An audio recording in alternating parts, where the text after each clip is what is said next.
el octavo episodio de la serie Acceso a la Justicia. Esta serie la pensamos con Santiago de Francisco Vela como parte de la investigación del Laboratorio de Diseño para la Justicia en la Universidad de los Andes, Bogotá, Colombia. Vengo siguiendo el trabajo del grupo Forensic Architecture hace mucho. Intenté otras veces buscar a alguien que hable castellano, pero no fue posible. Por eso hoy estoy súper contenta de poder presentarles a dos personas que son parte de este equipo y que nos van a contar sobre dos proyectos. Les recomiendo mirar lo que hacen porque es muy amplio y diverso. Nadia Méndez es arquitecta, diseñadora urbana e investigadora. Hanna Mesaros Martín es artista, investigadora y escritora. Se especializan en cómo usar las técnicas de la arquitectura, el diseño y el arte en el campo de los derechos humanos. Yo también estoy muy contento de haber descubierto lo que hacen en Forensic Architecture. Debo decir que he quedado muy sorprendido de cómo se producen estas investigaciones y los resultados a los que llegan. Y así como dices tú, Mariana, recomiendo que vean todos los proyectos que tienen. Mi nombre es Santiago de Francisco Vela. Mi nombre es Mariana Salgado. Esto es Diseño y Diáspora.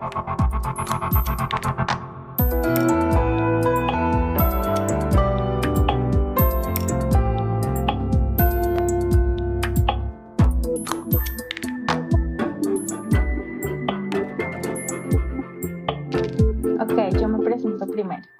Bueno, yo soy arquitecta, diseñadora urbana y investigadora.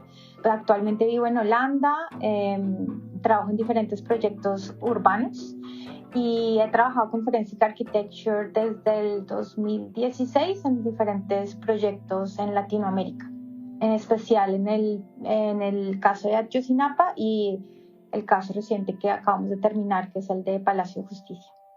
¿Y cómo fue esto? ¿Cómo empezaste a trabajar en Forensic Architecture? Pues yo estudié arquitectura en los Andes, en Bogotá, y digamos que estuve trabajando unos 4 años en Bogotá y luego decidí que me interesaban mucho más como los temas urbanos y políticos y me fui a Londres a hacer maestría en UCL. Y la maestría está enfocada como a urbanismo en territorios en conflictos. Y ahí fue cuando conocí el trabajo de Forensic Architecture porque ellos dieron como un workshop que era para analizar las imágenes satelitales de Rafa, que era un caso que en ese momento estaban investigando. Entonces hicieron como una alianza con la universidad y yo participé en el workshop y digamos que ahí fue cuando yo oficialmente los conocí y conocí el trabajo que hacían. Pues obviamente me pareció increíble, ¿no? Como así muy, muy impresionante, sobre todo cómo utilizar las técnicas que uno utiliza en arquitectura, pero en el campo de los derechos humanos. Y de ahí digamos que conocí a Yal y también conocí a algunos de los investigadores y algunos de los investigadores también habían trabajado antes en Forensic Architecture. Entonces, después de que terminé mi maestría, había como un opening de investigadores para el caso de México. Entonces yo me presenté y pues me uní a ellos a trabajar. Esto fue en el 2016 y 17 que estuve trabajando para el caso de Ayotzinapa. Digamos que después de esto estuve también un tiempo trabajando como otra vez en diseño urbano. Siempre he estado como entre investigación y práctica. Y luego me vuelven a invitar en el 2020 a trabajar en el proyecto de Palacio de Justicia, que igual el proyecto Colombia es mucho más grande, ¿no? Como lo has mencionado, Hanna, el proyecto de Colombia son 3 proyectos que fue con la Comisión de la Verdad y es el Palacio de Justicia, Urabá y NUCAC. Perfecto. Y Hanna, ¿quieres contarnos de vos? Bueno, mi nombre es Hanna Martín. Soy artista, investigadora y escritora.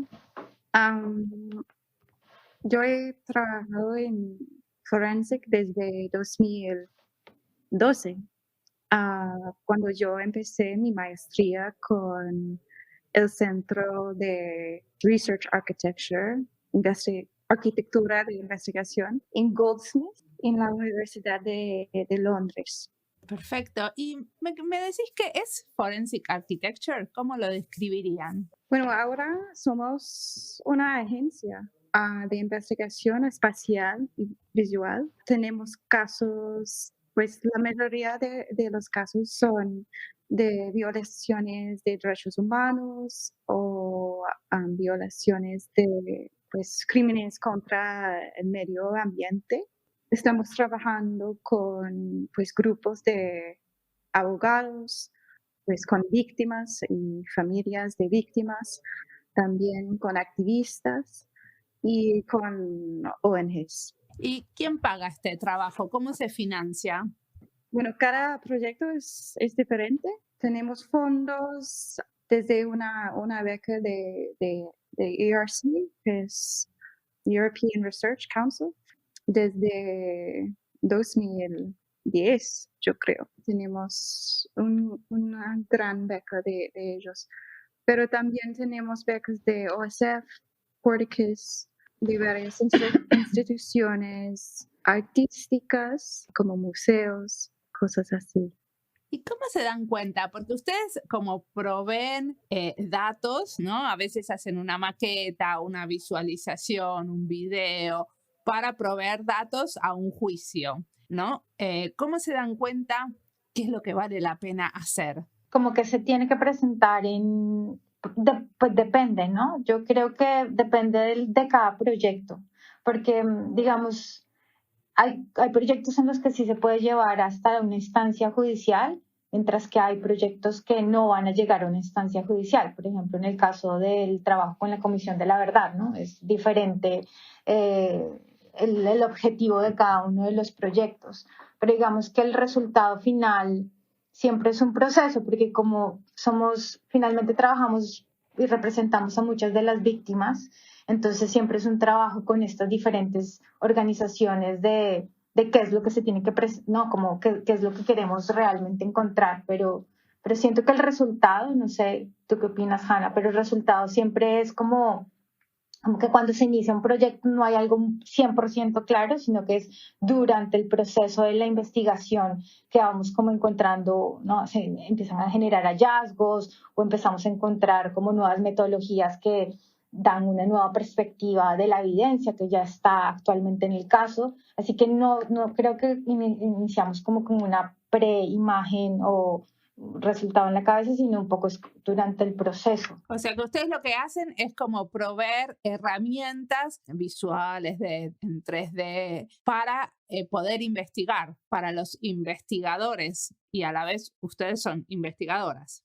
Claro, yo creo que nosotros somos como, digamos que la entrada de Forensic a una investigación judicial es a través del análisis de la imagen, ¿no? A través del análisis del video, no, como que nosotros entramos, esa es como nuestra carta de entrada, porque estas investigaciones son tan grandes, ¿no? Donde hay muchos expertos de diferentes disciplinas involucrados en la investigación. Entonces, digamos que nosotros desde nuestra expertise, que sería el diseño, la imagen, como que contribuimos una nueva perspectiva o una nueva lectura de esa evidencia, o que está ahí, o como al poner todas estas piezas unidas, traemos nueva evidencia, digamos que a la mesa. Perfecto. ¿Me cuentan unos ejemplos? ¿Querés empezar vos, Ana, con alguno? Bueno, yo y Nadia terminamos un caso muy grande con la Comisión de la Verdad en Colombia desde hace 3 meses. Tenemos pues los resultados están en el Banco de la República en Bogotá y tenemos 3 casos dentro del caso. Uno es sobre el despojo de tierras en Urabá, antioqueño. El segundo es sobre la toma y retoma del Palacio de Justicia en Bogotá en 1985. Y la tercera, que es un poco más pequeña como una investigación, es sobre el territorio de los Nucac en el Guaviare. Perdón, ¿quiénes son? Los Nucac. Los indígenas, la comunidad indígena Nucac. Gracias. No los conocía. Yo soy argentina. ¿Estás en Argentina ahora? No, vivo en Finlandia, pero nunca había escuchado de los indígenas Nucac. Okay, entiendo. ¿Y Santiago estás en Colombia? Yo estoy en Bogotá. Okay. Entiendo la conexión. Entonces, ¿nos contás sobre este caso? Bueno, Nadia, ¿quieres empezar con el Palacio? Bueno, el caso del Palacio de Justicia es un caso como súper emblemático para Colombia. Básicamente la toma del Palacio de Justicia sucede en 1985, el 6 de noviembre. Y dura, básicamente el M-19 se toma el palacio, ¿no? Y toma de rehenes a muchas personas, magistrados, civiles dentro del palacio. Es un grupo guerrillero, ¿no? Es un grupo guerrillero, sí. Y digamos que los militares contraatacan a los del M-19, pero digamos que este contraataque se amplía, ¿no? Se extiende durante 2 días y termina con la explosión y el incendio del Palacio de Justicia. Digamos que durante todo este proceso, digamos que mediáticamente se ha vendido como algo súper caótico, ¿no? En el imaginario de los colombianos, ¿no? Todas esas personas y estos rehenes saliendo a la Casa del Florero, que es un edificio, un museo, que queda justo al lado del Palacio de Justicia. El Palacio de Justicia queda en el centro de Bogotá, frente a la plaza central de Bogotá. Y digamos que hay muchas investigaciones que se han enfocado en lo que pasó dentro del Palacio de Justicia, ¿no? Como toda la operación y el contraataque de los militares, pero no se había hablado mucho sobre lo que pasó después de que todos estos rehenes salieron. Digamos que el inicio de la investigación era tratar como de aportar también otra nueva mirada a la historia del Palacio de Justicia, ¿no? Como un poco como pensando en el trabajo que estábamos haciendo con la Comisión de la Verdad, ¿no? Que era como que una verdad no es una única verdad, no es solamente una sola visión, sino que hay muchas narrativas, ¿no? dentro de esa verdad, y digamos que solo se había contado, digamos, una. Entonces la investigación se enfocó en entender qué iba a pasar a estas personas que salen de rehenes hasta la Casa del Florero, que es como que las imágenes que todos los colombianos hemos visto, ¿no? Todo el mundo saliendo y los militares llevándolos hacia esta casa de 2 pisos. Y lo que descubrimos durante la investigación es que hubieron diferentes personas que fueron señaladas como especiales, de diferentes, ¿no? También de civiles, magistrados, y estas personas fueron llevadas, básicamente entraron como dentro de una logística de un ataque contrainsurgente que ya había estado establecido por los militares. Entonces lo que hacemos es que seguimos a esas personas que son seleccionadas como especiales, ¿no? Y como que analizamos todo su recorrido. Digamos que todo el análisis se realiza a través de videos, de análisis de videos, entonces se analizaron muchísimos videos y se alinearon y se sincronizaron para ver cuál era el comportamiento de lo que nosotros llamamos el cordón de seguridad, que es la salida del palacio a la Casa del Florero. Digamos que paralelo a eso también revisamos todos los testimonios de todos los casos legales, que hay un montón de casos legales del Palacio de Justicia, y a partir de los testimonios empezamos también a entender qué es lo que pasaba después de cuando vemos la última imagen, ¿no? Digamos que hay muchas imágenes solamente de este cordón y justo también digamos que el análisis de ese cordón de seguridad también nos hizo identificar a personas de inteligencia que estuvieron también todo el tiempo como llevando a las personas a este lugar. También leímos muchos testimonios que demostraban que estos protocolos, ¿no? Como de tener inteligencia también, estar preguntándoles ellos de dónde eran, qué hacían, eran parte del protocolo de contrainsurgencia, ¿no? Que está dentro de los documentos y manuales militares que también analizamos. Entonces, básicamente, la investigación, ¿no? Hay una gran parte de la investigación que está enfocada en este momento, que es el manejo de la imagen, que es como nuestra, digamos que evidencia primordial en ese momento, la imagen. Y después, cuando entran a la Casa del Florero, ya como que entramos al mundo de los testimonios y ya completamente toda la información se volca a la oralidad, ¿no? Y digamos que el proyecto se llama Cajas Negras, es porque justamente son como estos diferentes espacios en donde la impunidad se reproduce, ¿no? Esos espacios en donde no se ve, no se sabe, y la investigación lo que quería hacer era como traer a luz como estas cosas como poner todas estas piezas juntas para traer a luz un poco de verdad dentro de estos elementos que nosotros llamamos cajas negras. Entonces, toda la reconstrucción de lo que pasó dentro de la Casa del Florero es algo, digamos, que es nuevo dentro de lo que se ha hablado del Palacio de Justicia, ¿no? Cuál fue el manejo de los rehenes dentro de la Casa del Florero. Luego también analizamos todo el movimiento de los vehículos, aparte hicimos como algo que nosotros llamamos minería de datos, que es, digamos, coger los textos y los testimonios y extraer como cierta información espacial, ¿no? Como tiempo, espacio, tipo de vehículo, ¿no? Para como traer todos estos datos y empezar como a reconstruir qué fue lo que pasó durante los siguientes 2 días. Entonces ahí nos dimos cuenta, empezamos como a encontrar también que habían grupos, que habían diferentes personas que habían sido también torturadas, en la Casa del Florero y luego habían sido llevadas a diferentes instalaciones militares en Bogotá, en especial al Cantón Norte, en donde muchos de los grupos fueron llevados, los grupos que fueron considerados especiales, ¿no? Fueron llevados a estos espacios y muchos de ellos fueron torturados, ¿no? Y digamos que nosotros reconocemos que la desaparición forzada tiene muchos crímenes, ¿no? No solamente es la desaparición física, sino que también es la desaparición de la evidencia, la desaparición, la tortura, la detención, ¿no? Como todos estos diferentes tipos de acciones que sucedieron durante esos 2 días, incluyendo obviamente la desaparición de los cuerpos, luego insertaron cuerpos dentro del Palacio después de personas que salieron con vida. Yo siento que el Palacio es un proyecto supremamente complejo y digamos que ahí habían tantas cosas que todavía no se habían como dicho acerca de qué es lo que había pasado después de la toma, que básicamente el proyecto se enfoca como en narrar todos estos diferentes como protocolos. Muchas preguntas tengo.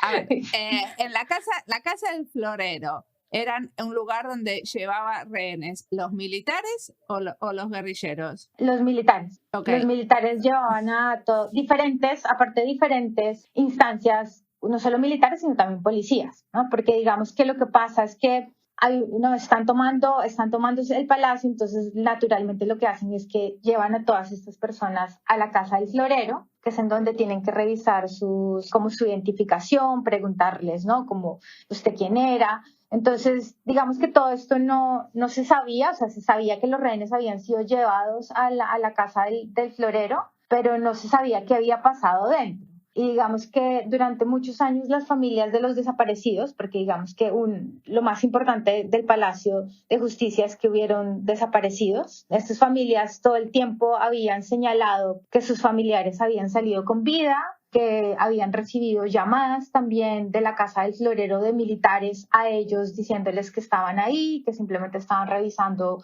sus IDs. Y digamos que la investigación, sí, lo que usa es como demostrar que no fue como, digamos, no es solo esa narrativa de que fue algo súper caótico y las personas estaban saliendo, sino que realmente todo lo que pasó con el manejo de los rehenes considerados como especiales, pues hacía parte de un protocolo de contrainsurgencia, ¿no? Porque esto también tiene que ver mucho con la historia de Colombia en esa época. Colombia estaba saliendo del Estatuto de Seguridad, entonces digamos que contrainsurgencia podían ser personas que pensaban diferente, ¿no? Personas que hacían parte de un sindicato. Entonces, digamos que ese era como el mood político que estaba sucediendo en el país, ¿no? Que podías parar a las personas y llevarlas a instalaciones durante, como 3 años antes, hasta el 82, sí, pues torturarlos y sacarles información. Entonces, digamos que Colombia venía de esta época y esto sucede en el 85.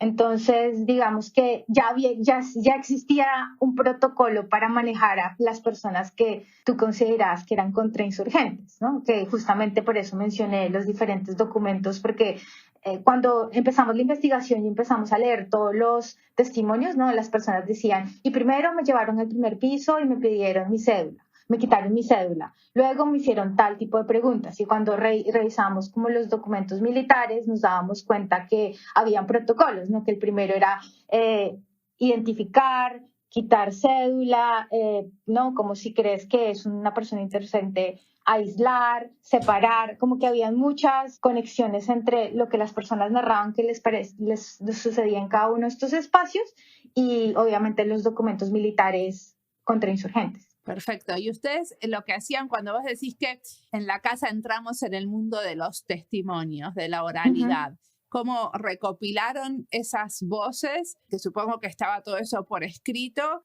y lo reinsertaron en el espacio físico. Sí, se hizo básicamente una reconstrucción de la Casa del Florero y también de las instalaciones militares. Digamos que la Casa del Florero fue un poco, digamos que habían planos porque es un museo, entonces había más información arquitectónica, pero lo que se utilizó ahí, lo que se enfocó era en entender el funcionamiento de cómo se movían las personas dentro, ¿no? Como cuál es el cambio de uso de esos espacios que son de museos a espacios de detención, no espacios de filtración, donde se categorizan. Entonces, para la Casa del Florero analizamos alrededor de unos cientos de testimonios de personas que trabajaban ahí. Básicamente, la minería de datos, o sea, tomábamos un testimonio, ¿no? El testimonio de una persona que fue llevada a la Casa del Florero. Voy a hablar en mi caso especial de los testimonios de las personas que fueron torturadas porque fue muy importante para nosotros estos testimonios. Entonces ellos decían que cuando llegaban al primer piso, no, ellos describen, porque cuando tú les preguntan, bueno, ¿y qué pasó cuando llegó a la casa del florero? Entonces él dice, no, llegamos a un espacio al final de un corredor, entonces nosotros ya sabíamos que era al final del corredor. O, por ejemplo, dicen el espacio era oscuro, entonces sabemos dónde podría ser. O me subieron al segundo piso, o antes de subirme al segundo piso revisaron mis documentos. Entonces, digamos que extraímos la especialidad de los testimonios cuando decían segundo piso, cuando decían escalera, cerca de una ventana, o en el caso de las instalaciones militares. Por ejemplo, cuando decían estuve a veces no sabían que estaban exactamente en un lugar específico, pero decía estábamos en las caballerizas, o olía a caballo, o digamos que o estaba en una estructura de madera, o digamos, no, como que ellos en la narración en sus testimonios habían muchas como menciones espaciales, pero también sensoriales, ¿no? Llovía, entonces si llovía sabíamos que estaban afuera, también decían como, y bueno, y tan pronto salimos de la Casa del Florero, nos subieron una van, ¿no? Y esto era como algo, y diferentes personas mencionaban exactamente la misma van. O, por ejemplo, otras personas decían que fue un poco lo que nos ayudó como a reconstruir estos espacios, ¿no? Que muchas personas mencionaban los mismos espacios. Obviamente ellos lo mencionaban de diferentes maneras, pero cada vez que ellos mencionaban algo, ese elemento lo modelábamos y digamos que colectivamente íbamos construyendo este espacio con los pedacitos de menciones de cada uno de los testimonios, al igual que el tiempo, ¿no? Ellos decían, llegué a este espacio a este momento específico, entonces lentamente íbamos construyendo también paralelo los timelines, ¿no? De cómo funcionó durante esos 2 días y cuál fue la logística. Bueno, pero digamos que para aclarar, cuando me refiero a extraer, es como leíamos, subrayábamos en colores, no sé, le poníamos en verde los espacios, en azul las personas que son, no, como las acciones, en rojo las personas mencionadas. Le dábamos una categoría a cada uno de los elementos que queríamos extraer en el testimonio. Luego los metíamos en una base de datos donde poníamos el espacio, la descripción, la hora, si había como alguna descripción de si llovía, de si era de día, la duración de la acción que se realizó en ese espacio. Entonces en ese espacio estuve detenido por tanto tiempo, y así lo hacíamos con cada una de las frases de cada uno de los testimonios. Entonces imagínate el trabajo de todos, era un equipo muy grande haciendo este trabajo de revisar cada uno de los testimonios, y no solo un testimonio, sino que muchas de esas personas dieron testimonios varias veces, ¿no? Durante ¿no? Estamos hablando de 1985, exacto, han dado testimonios muchísimas veces, y entonces lo que hicimos también fue obviamente analizar todos los testimonios desde los que dieron del 85, que tenían muchos más detalles también, porque era como mucho más reciente, hasta los testimonios que realizaron, pues, hasta hoy en día todavía hay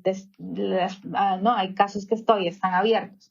Entonces, ese es era el proceso, ¿no? Pasábamos de de un testimonio escrito a datos y luego los datos se convierten en espacios que están georreferenciados o modelados y luego, ¿no? Y esto empieza como a adquirir como una materialidad o espacialidad. O sea, es un trabajo muy artesanal. Y después, ¿qué pasó con todo? Claro, y digamos, otra cosa que hacíamos, que es también que localizábamos absolutamente todos los espacios que se mencionaban en estos testimonios, los localizábamos geográficamente, ¿no? Teníamos también en la base de datos, lo bueno es que las bases de datos tú las puedes como conectar al QGIS, luego puedes como visualizar los diferentes espacios que mapeaste. Entonces lo que hacíamos es que cada espacio que se mencionaba, también teníamos mapas donde teníamos todos los espacios, las diferentes instituciones, todo lo que se estaba mencionando en todos estos testimonios, incluyendo testimonios de militares, de policías, de familiares, y los testimonios obviamente de las víctimas. Entonces, digamos que toda esta información fue lo que nos ayudó como a reconstruir y entender todos esos protocolos que estábamos mencionando al inicio, ¿no? Digamos que fue así como logramos como entender lo que había pasado. ¿Y después qué pasó con todo este material? Sí, es importante decir que con ese proceso complementamos el análisis de testimonios con un análisis de fotografía aérea histórica, especialmente de la época de los 80.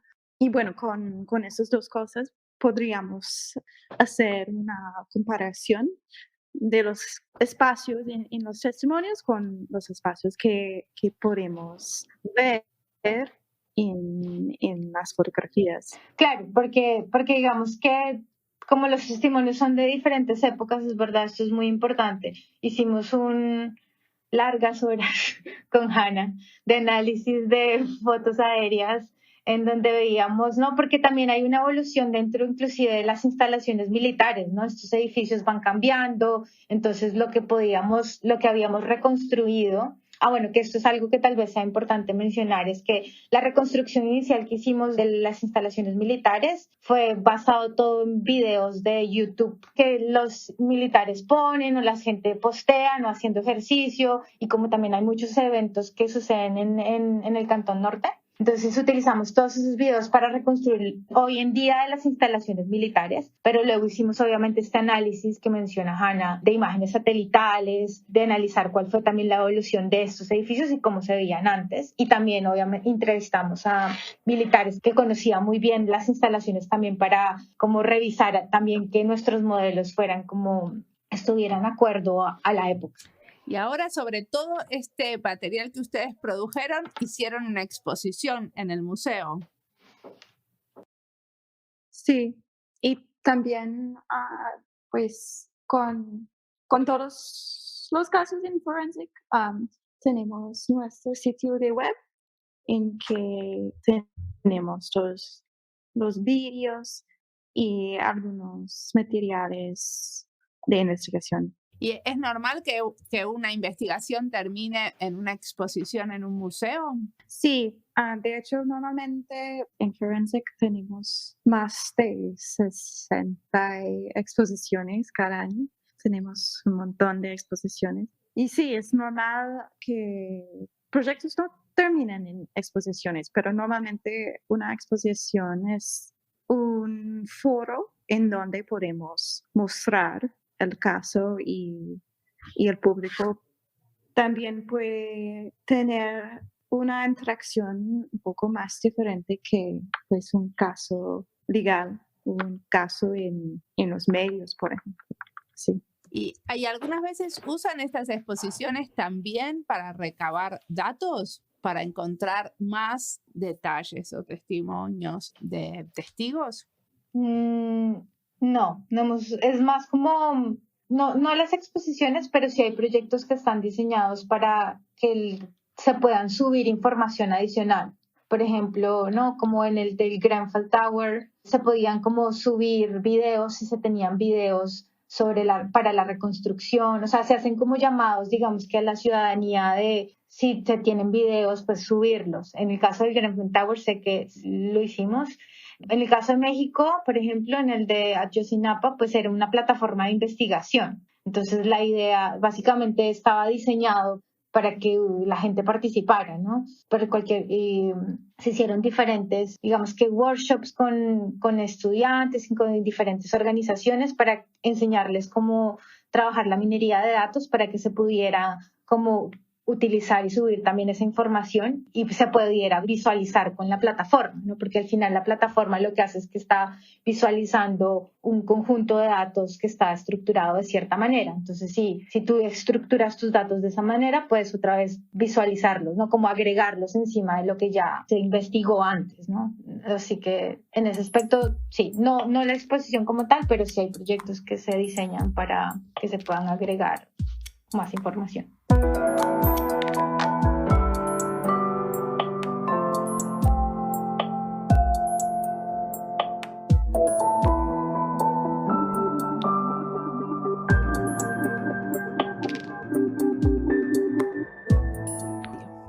Esta entrevista es parte de las listas Colombia y Diseño, Inglaterra y Diseño, Acceso a la Justicia, Arquitectura para el Cambio, Arte y Diseño. Hablamos en este episodio de dos temas históricamente importantes en Colombia, el ataque al Palacio de Justicia y los despojos de tierra en el noroeste colombiano. ¿Te parece, Santi, que los oyentes necesitan más contexto para terminar de entender estos dos proyectos? ¿Tenemos que aclarar algo? Pues debo decir que tanto Nadia como Hannah dieron un buen contexto, pero yo puedo contar un poco más. El ataque o la toma del Palacio de Justicia fue un asalto a manos de un grupo guerrillero que sucedió en Bogotá en 1985. Al día de hoy todavía no se sabe con certeza qué pasó durante esos días. Las versiones y los hechos fueron muy confusos, pero lo cierto es que murieron muchas personas, entre ellos algunos magistrados de la Corte Constitucional, y muchos otros desaparecieron y todavía permanecen desaparecidos. Se han hecho muchas investigaciones para conocer lo que pasó, y con el correr de los años se han encontrado cuerpos de personas que estuvieron en ese día en diferentes lugares de Colombia. Sin duda, uno de los hechos más dolorosos en el país. Si quieren saber más, hay un episodio doble de Radioambulante que se llama La Noche Más Larga y que relata en detalle partes de esta historia. Ay, me encantó ese episodio, se los recomiendo mucho, los dos. Por otro lado, el despojo de tierras en Colombia se ha reconocido como un acto de violaciones de derechos humanos y ambientales contra las comunidades campesinas e indígenas. Estos despojos generalmente se hacen con el fin de promover otro tipo de actividades legales o ilegales. Lo cierto es que esta práctica ha dejado millones de comunidades desplazadas de sus territorios, generando una de las mayores movilizaciones de inmigración interna en el país. Existen proyectos de restitución de tierras para devolverle la tierra a los verdaderos dueños, pero al estos eventos haber sucedido durante un conflicto interno en Colombia, ha tomado mucho tiempo hacerlo. Quizás puedes contar qué es la Comisión de la Verdad y cuánto trabajan con diseño. Bueno, la Comisión de la Verdad es una de las organizaciones que más ha trabajado para estos temas. Es una entidad autónoma del Estado colombiano que se creó para dedicarse a esclarecer lo sucedido con el conflicto armado interno y para darle respuestas a las víctimas y contribuir a que esto que sucedió no vuelva a pasar. No sabría decirte qué tanto trabajan con diseño, pero sé que han hecho colaboraciones con organizaciones como Forensic u otros artistas, que por medio de exposiciones comparten los resultados de sus investigaciones. Debo aclarar que este formato de exposiciones es uno de los muchos que usan, ¿no? La comisión también presenta muchos informes relacionados a los datos y cifras de lo que ha sido el conflicto armado en Colombia. Creo que vamos a contactar a la Comisión de la Verdad a ver si podemos hacer una colaboración con el Laboratorio de Justicia. Ah, buenísimo. Y ahí yo te hago otra entrevista. Sigamos escuchando a Hannah y Nadia, que tienen mucho para contarnos.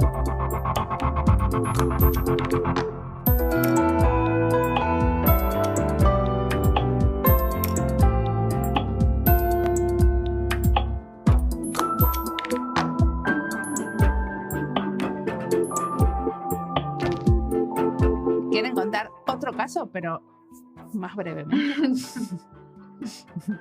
¿Querés contar algún caso, Hannah? Sí, realmente el caso de Urbano fue más corto.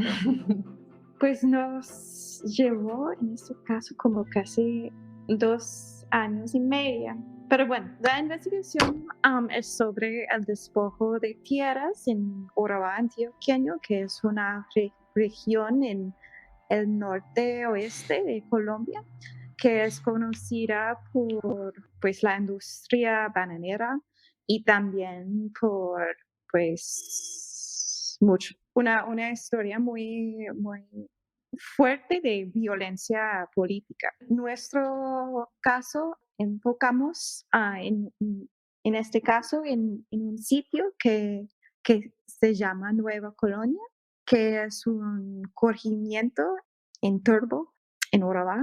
Y bueno, el caso es sobre despojo. Entonces, ¿qué es despojo para nosotros? No tiene una sola dimensión, aunque nos acostumbramos a imaginar que solo ocurre a través de la violencia armada, por ejemplo. Pero para mostrar solo sus múltiples caras, la investigación se concentra en tres aspectos del despojo, pues la violencia política o armada o física, llamamos violencia ambiental y también violencia económica. Entonces, las piezas, pues, que son 3 vídeos, tiene cada cara de despojo. Y también tenemos 3 ejemplos adentro de esos 3 vídeos, que son 3 veredas. Una se llama Coquitos, la otra que se llama California y la tercera es La Teca. Y esas 3 veredas tienen experiencias de despojo muy distintas. Por ejemplo, en el caso de Coquitos, su experiencia con despojo es muy lento y de hecho es a través una violencia ambiental que proyecta el despojo en el futuro. Entonces, el despojo ya no pasó para ellos, sino el despojo es en el futuro. Am, y ¿Pero qué quiere decir? ¿Que tomaron las tierras de un grupo de gente? ¿Despojo? despojo es un proceso de, o sea, ¿conoces la expresión land grabbing? Sí, no, Acaparamiento en español, sí. de tierras. O sea, es un proceso de quitar propiedad o tierra de gente. En este caso es despojo de tierras de comunidades campesinas. Sí, y cuando vos hablas de violencia ambiental es porque se usan esas tierras para, qué sé yo, hacer una racia de árboles, por ejemplo, o hacer una quema de lo que está para construir. Bueno, violencia ambiental para nosotros en despojo es un poco más complicado. Por ejemplo, yo creo que el caso muestra que, por ejemplo, el agua en la zona está históricamente y realmente actualmente está usado como una arma, porque las grandes fincas de la industria bananera usan un sistema de canales que en el proyecto mapeamos este sistema desde 1983 hasta hoy. Y bueno, la industria usa esos canales, ese sistema de canales que también los campesinos necesitan.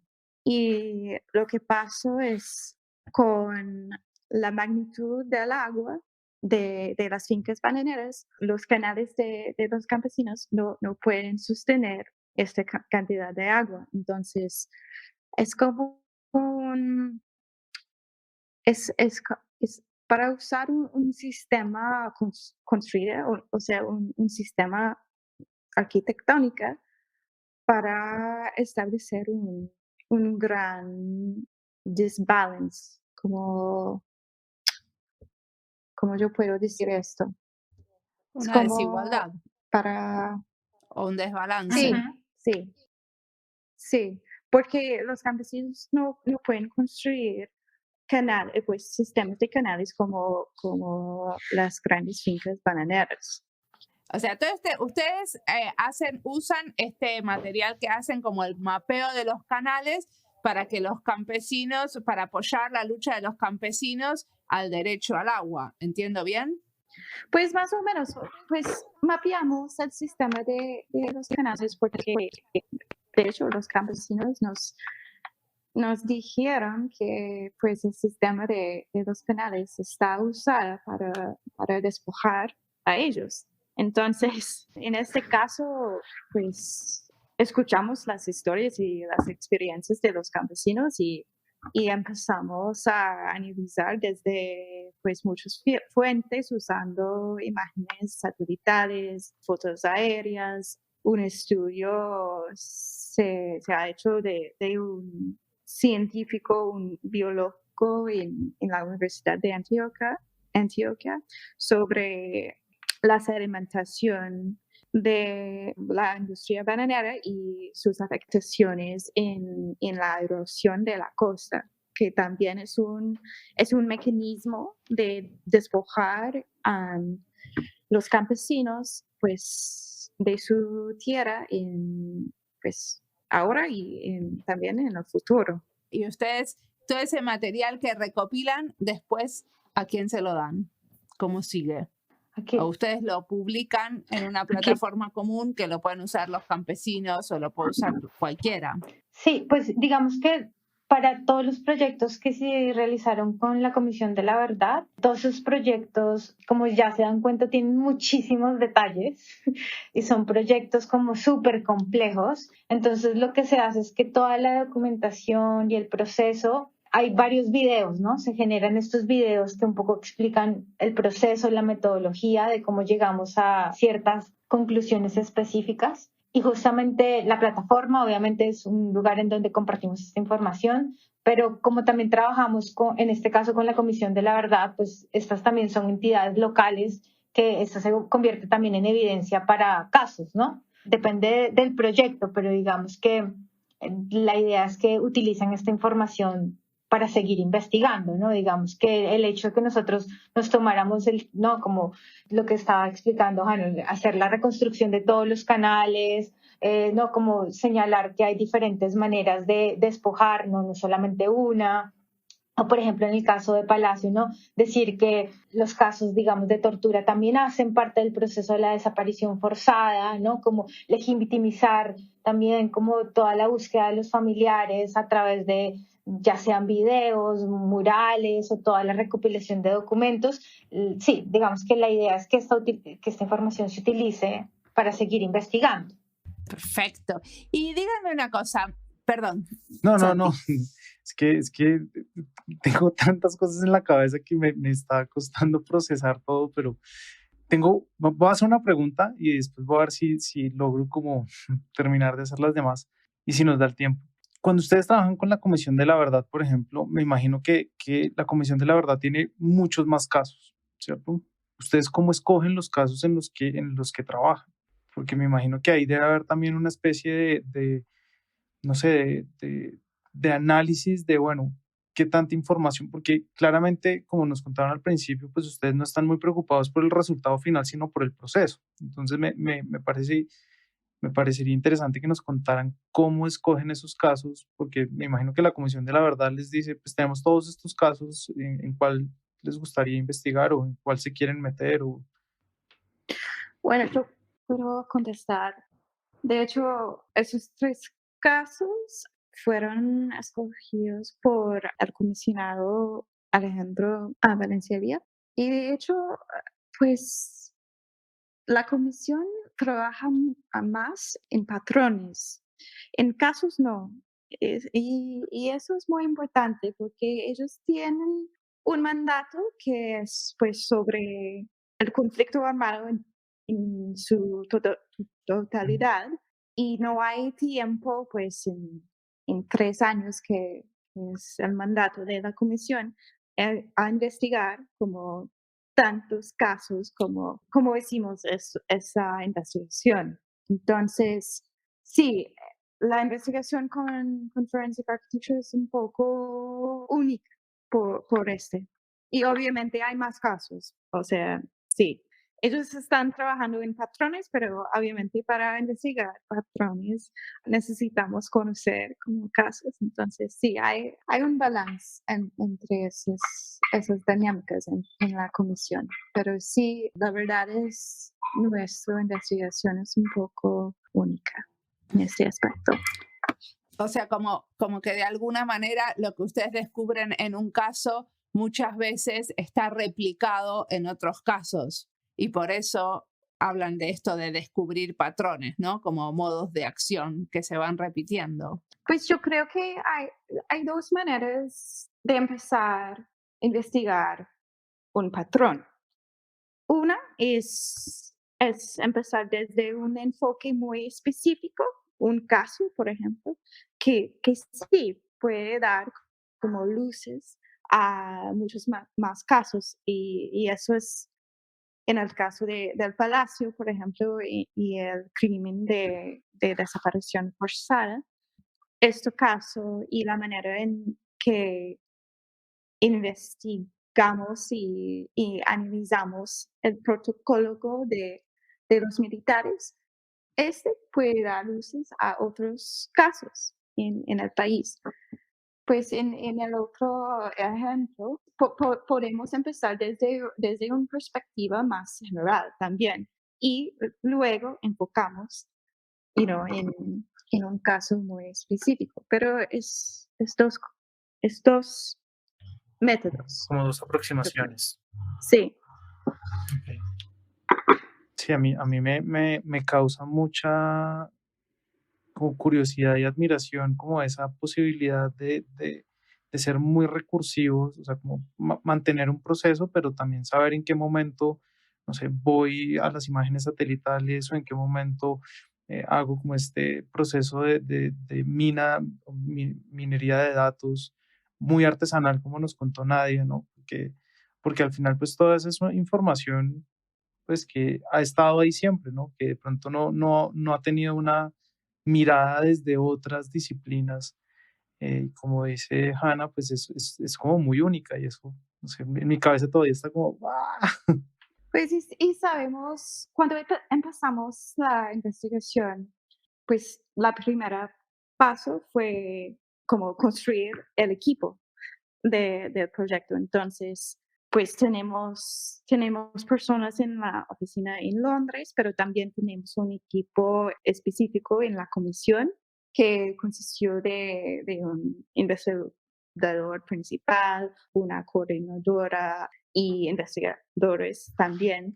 Y yo creo que, y muchas más personas como Nadia, que pues ella está en Holanda trabajando en sus cosas, pero ella fue muy fundamental en la construcción del caso. Entonces, mi punto es, para construir y pensar en pues una metodología muy única y nueva, necesitamos un grupo de personas de diversas experticias, diversos backgrounds, y yo creo que con nuestro grupo, pues en la comisión, en Forensic y también en muchas más partes en el mundo, logramos a construir una metodología muy, sí, muy única para el caso. Y yo creo que eso es una lesson, ¿cómo es lesson? Una lección. Lección. Sí, Lección. Lección. Para trabajar con gente y entrar en colaboraciones también, porque es una lección en dejar su ego y trabajar con científicos y arquitectos y científicos y todas esas personas. Porque sí, de hecho necesitamos salir de nuestras disciplinas y campos y aprender a trabajar juntos. Perfecto. Y si queremos leer más de este tipo de trabajos, ¿Qué es lo que los inspira? ¿Qué es lo que están escuchando, mirando, leyendo, que quieran recomendarle a otros sobre este tipo de cosas? Que nos inspira.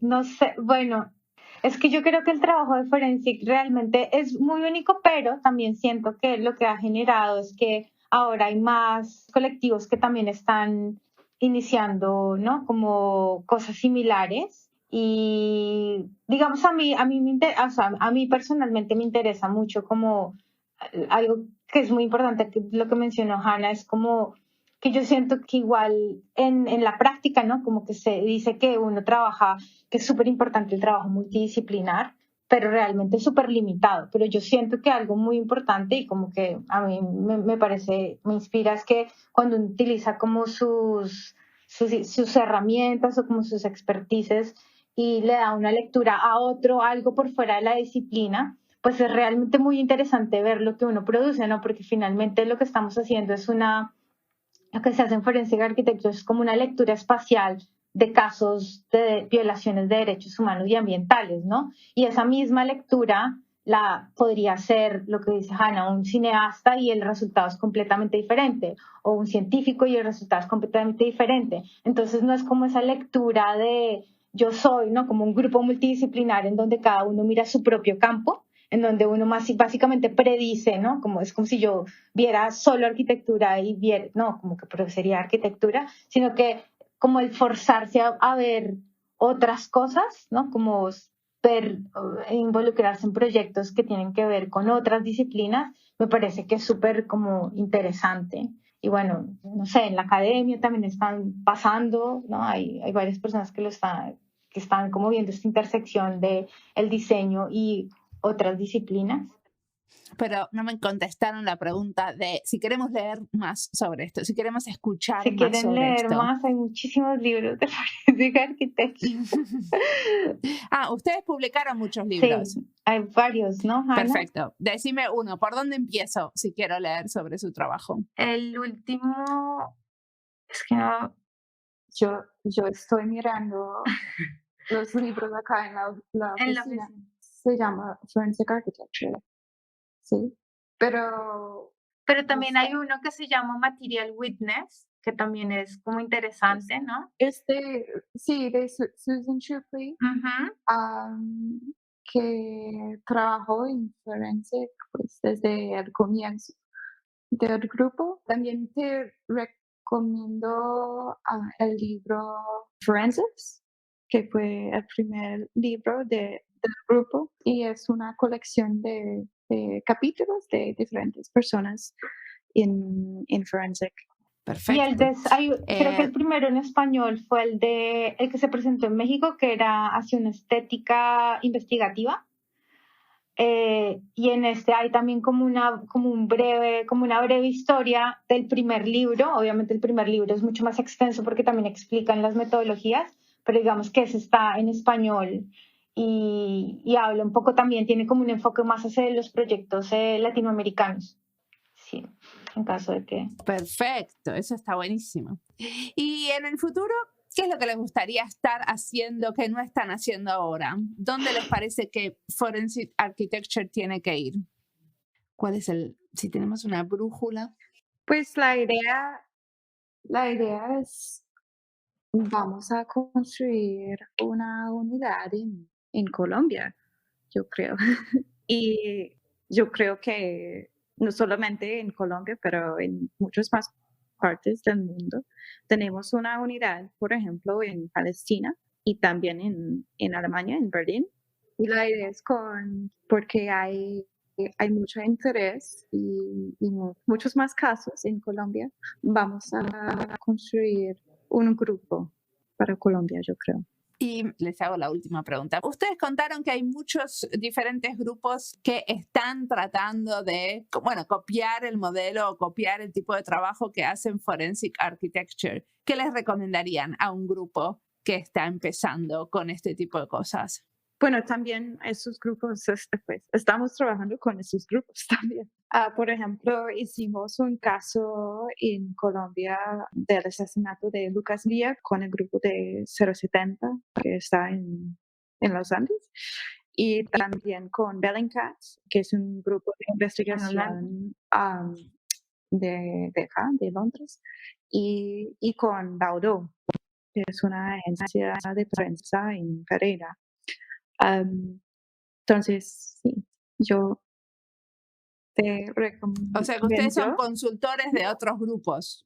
Sí, a veces, o es un cambio de técnicas realmente, porque Bellingcat, por ejemplo, tiene sus experticias de open source, de información de open source, por ejemplo, y 070 de investigaciones muy fuertes en Colombia. Entonces, yo creo que es más, pues, con estos grupos tenemos un intercambio de técnica.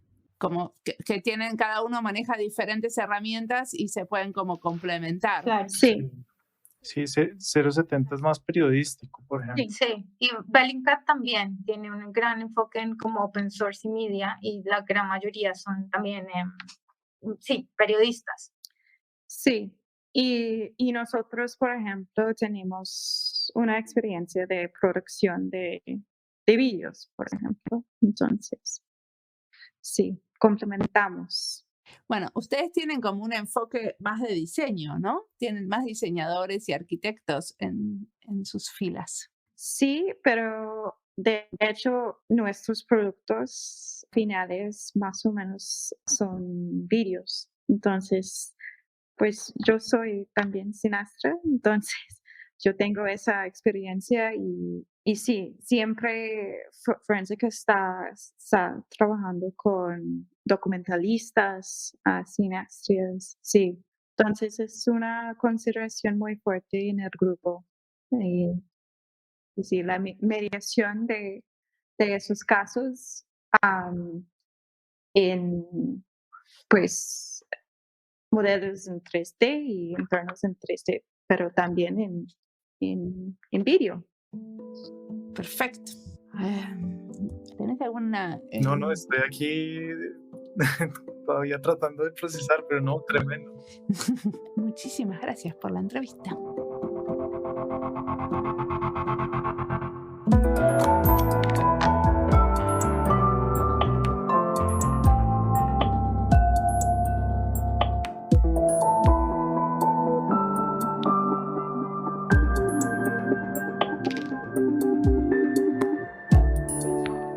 Parece que es un trabajo de lo más innovador y necesario. Por eso, cuando terminamos la entrevista, enseguida les propuse hacer una serie sobre su trabajo. Esta propuesta está en pie y espero que cuando escuchen este podcast sea un recordatorio para hacerla real. Esto de tener documentalistas, arquitectos, cineastas, diseñadores e investigadores expertos en datos trabajando juntos para desenmarañar hechos complejos es una idea brillante. Pero lo más genial es que no se quedan en la idea, sino que ya la implementaron muchas veces y siguen encontrando nuevas maneras de llegar a resultados concretos. Creo que tenemos que dar a conocer más esta conjunción de saberes de varias disciplinas en la tarea detectivesca de investigar crímenes y aportar un poco de verdad en casos donde hubo violación a los derechos humanos. ¿Te parece que esta entrevista abrió tu manera de pensar el derecho a la justicia, Santi? Definitivamente. Nosotros desde el laboratorio siempre buscamos encontrar soluciones u oportunidades a diferentes problemas o situaciones, pero esa manera de materializar las investigaciones, sin importar la complejidad de la temática, me inspira a pensar qué más cosas deberíamos hacer nosotros. ¿Podríamos juntarnos con otras disciplinas para generar otro tipo de discurso? Lo que me queda claro es que tenemos que hacer mucho más trabajo.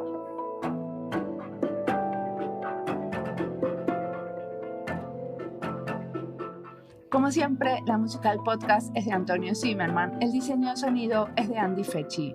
Este podcast está publicado con licencia creativa común con atribuciones. Esto fue Diseño y Diáspora.